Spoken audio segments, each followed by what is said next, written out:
सरकार करेल, आम्ही काय करणार? मी त्याला नाव दिलंय मायबाप सरकार भूमिका, की सगळं सरकार करेल, आम्ही काहीच करण्याची जबाबदारी नाही, की आम्ही मतदानाच्या दिवशी मतदान देण्याची जबाबदारी नाही, आम्ही आमचं कर्तव्य नीट करण्याची नाही, वेळ पाळण्याची नाही, माझ्या जीवनामध्ये मी सामाजिक समता पाळण्याची नाही, सरकारने करावं.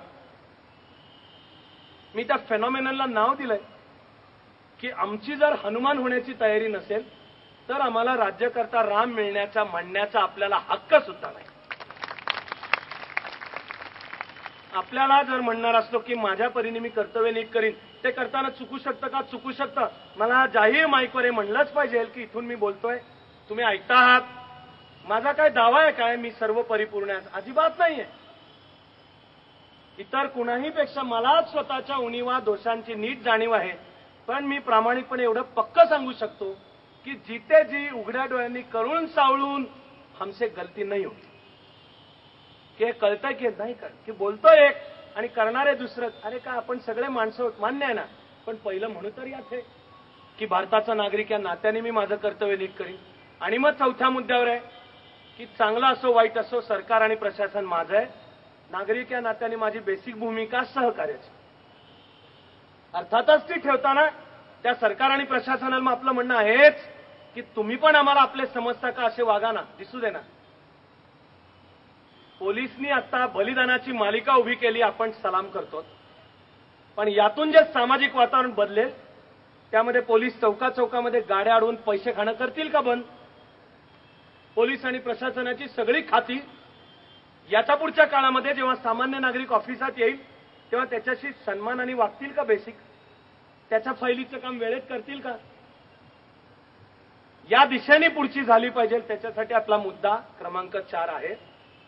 आता माझी सर्वांना विनंती आहे की हा संकल्प ज्यांना ज्यांना मान्य आहे, आता हा संकल्प घेण्यापूर्वी मी एकदा विनंती करणार आहे, ती म्हणजे पुढच्या चळवळीची रूपरेषा 4 किंवा 5 वाक्यात सांगतो. ज्यांना या चळवळीत सहभागी व्हायचं आहे अजूनही त्यांनी असा एक छोटा फॉर्म भरून द्यावा.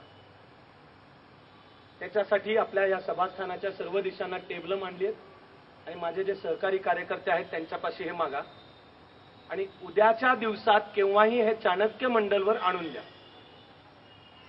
तेवढं एक कृत्याने स्टार्ट आहे आपला. इथे द्या नाही म्हणतो आपण, पण रात्री 8 पर्यंत चालेल, संध्याकाळी 4 ते 8 या वेळात चालेल, पण आणून द्या.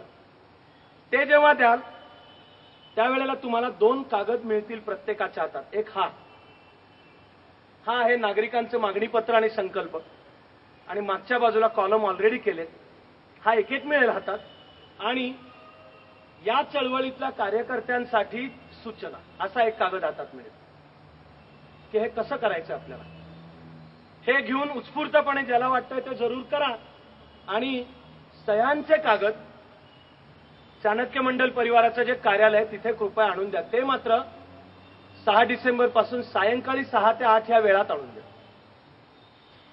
ते होण्याच्या काळात माझ्याबरोबर काम करणारे जे नाही म्हणलं तरी 300-400 आहेत युवक, ते पुण्याच्या वेगवेगळ्या भागात वेगवेगळ्या वेळी, कोणी रस्त्यावर, कोणी पुण्याचे परिसर वाटून घेऊन घराघरात जाऊन ही स्वाक्षऱ्यांची मोहीम करणार आहेत. ती आपल्याला 5 डिसेंबर ते 15 डिसेंबरची संध्याकाळ एवढ्यापर्यंत ही मोहीम करायची. ठरवून आपण दिवस 16 डिसेंबरचा निवडतो आहोत, कारण तो बांगलादेश मुक्ती म्हणजे भारताचा विजय दिवस आहे. त्या दिवशी मग आपण या ठिकाणी जमणार सायंकाळी 5च्या सुमाराला. त्या सूचना मधल्या काळात मिळतील सविस्तर. या अनेक गोष्टींची मला कायदेशीर पूर्तता करून घ्यायची. माझाच आग्रह आहे की जे करायचं ते रीतसर कायदेशीर पूर्तता करूनच करायचंय, खुलेपणाने करायचंय. मनामध्ये यत्किंची तो द्वेष तर सोडाच, सर्वांबद्दल ममत्वाच्या भावनेने करायचं. पण विचार हा आहे की 16 डिसेंबरच्या सायंकाळी 5च्या सुमाराला इथे जमायचं, राष्ट्रगीत म्हणायचं आणि रस्त्याने चालत, आरडाओरडा नाही, ट्रॅफिकला त्रास करायचा नाही. ट्रॅफिक जॅम करून दाखवला म्हणजे माझी पॉवर किती, इतकी आपण उथळ भूमिका घेऊ नको यात. पण आपण कलेक्टर ऑफिसपर्यंत जायचंय आणि जे शासनाचे नियुक्त प्रतिनिधी असतात त्यांना ते द्यायचं की हे शासनाला द्या. माझ्या मनात खरोखर आहे की याच रस्त्याने चळवळ मुंबई सकट, महाराष्ट्रभर आणि उद्या देशभर झाली तर नागरिक शक्तीचा आवाज संघटित होणार आहे.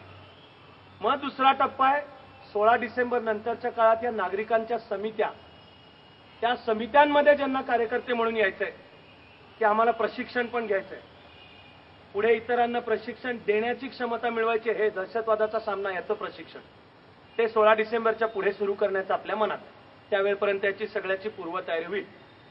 तेव्हा आता मी सर्वांना विनंती करतो की आपल्याला जो संकल्प आता सोडायचा आहे तो मनापासून ज्यांना मान्य आहे, काना मात्रा वेलांटी सकट, कुणावरही कसलीही सक्ती नाही, कृपा करून, उलट मीच आग्रह करतोय की सभेत आहोत, आपल्या आसपास इतर आहेत, तर जर कोणाला म्हणायचं असेल की मला आजच्या तरी संध्याकाळी हा संकल्प सोडायचा नाही, तर मीच त्यांचे आभारी राहीन त्यांनी संकल्प सोडला नाही तर. पण हा संकल्प जर मनाला पटलेला असेल तरच सोडायचा आहे, शो म्हणून नाही. ज्यांना नसेल मी त्यांचा आदर करतो, माझी त्यांना विनंती आहे की मग त्यांनी शांत थांबावं आणि जरा नंतर, लगेच आज नाही पण मला समजावून सांगावं की का नाही. मी जरूर विचार करायला तयार आहे, ज्या ठिकाणी मलाही विचारांती आणि तुमच्याशी चर्चांती वाटेल की नाही याच्यात अमुक अमुक बदल पाहिजे, जरूर करू. माझा यत्किंचितही दावा, आपल्याला जणू सगळं कळतं आपण सांगतो तेवढंच करा असा नाही, आपल्या शक्तीनिशी आपण हे काम करू आणि सगळे चला सामील व्हा असं आहे. म्हणून ज्यांना मनापासून हा संकल्प आता सोडायचा आहे असे सर्वजण आपल्या जागी कृपया उभे राहा.